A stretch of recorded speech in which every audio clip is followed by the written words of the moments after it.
Vous avez un nouveau message envoyé du passé.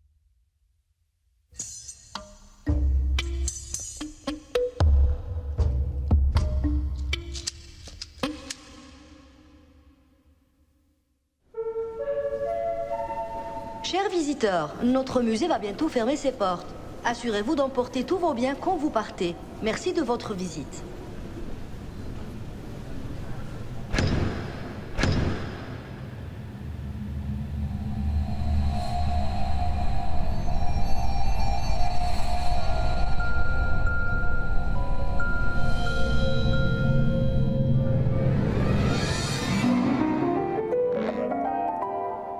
Je m'appelle Guo Wanje, clerc au district de Gaochang du département de Shizhou.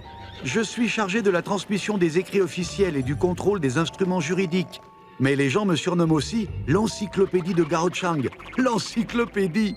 Je sais tout de la route de la soie, le pèlerinage de Xuanzang, la pérégrination vers l'ouest, Tourfan, bref, tout ce qui concerne Gaochang peut faire fureur. Tiens, qui est en train de jouer la mélodie du chant fauvette du printemps devenu populaire à Chang'an? Eh, regardez cette dame portant du maquillage rouge. C'est la célèbre danseuse de Gaochang, une star internationale.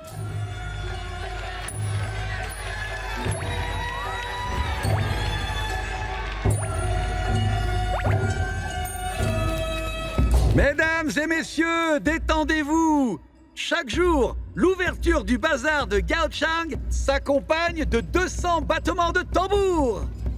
Nous sommes dans un véritable super bazar international. Venez voir, de la soie authentique venant de Zhejiang, dans le Sichuan. Des délices à ne pas rater, des raisins secs de Gaochang à prix intéressant. Venez voir les fourrures rares de Perse. Avec ces bottes en fourrure de chameau, vous serez assurément l'homme le plus beau de cette rue, et même de toute la ville. Lisan, arrêtez-vous. On dit que Lisa, venu de Chang'an, faisait du commerce avec un étranger. Mais plus tard, ce dernier a curieusement disparu. Quoi? Certains disent que Lisa l'a assassiné pour de l'argent. Il avait emprunté plus de 200 rouleaux de soie à Cao Dalang et ne les a jamais rendus. Un jour, Lisa m'a dit que Cao Dalang voulait vendre ses articles plus loin vers l'ouest. Ils se sont donc séparés dans la ville de Gongju. Le clerc est là. Arrêtez de vous battre. Arrêtez. Arrêtez. Monsieur Guo, vous devez rendre la justice à mon frère. Voici la reconnaissance de dette de Lisan. Lisan, avez-vous des contre-preuves? Quand j'ai dit au revoir à Cao Dalang dans la ville de Gonghue, les coursiers du protectorat d'Annecy étaient aussi là. Ils peuvent témoigner en ma faveur. Dans ce cas, je vais voir si vous avez menti ou pas. Cao Erlang, voici des documents officiels du protectorat d'Annecy. Il y est noté qu'ils se sont effectivement séparés ce jour-là. Selon la loi des Tang, toute personne ayant emprunté plus de 100 rouleaux de tissu sans les rendre sera soumise à une sévère punition. Une sévère punition! Je vais rendre les 275 rouleaux de soie que j'ai empruntés. Sous la dynastie Tang, les étrangers et les Tang devaient tous respecter la loi des Tang. C'est grâce à une loi rigoureuse comme fondement et à des fonctionnaires comme moi, qui contrôlent strictement son application, que la dynastie Tang a pu connaître sa prospérité.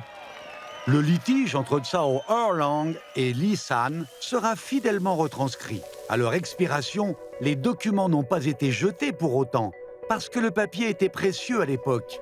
Il fallait donc le recycler.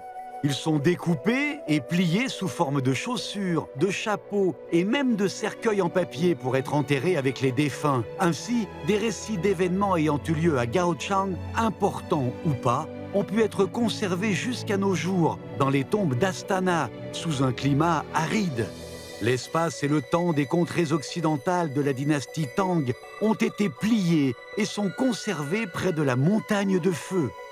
Ce qui était un simple mot dans le passé devient une énigme au présent.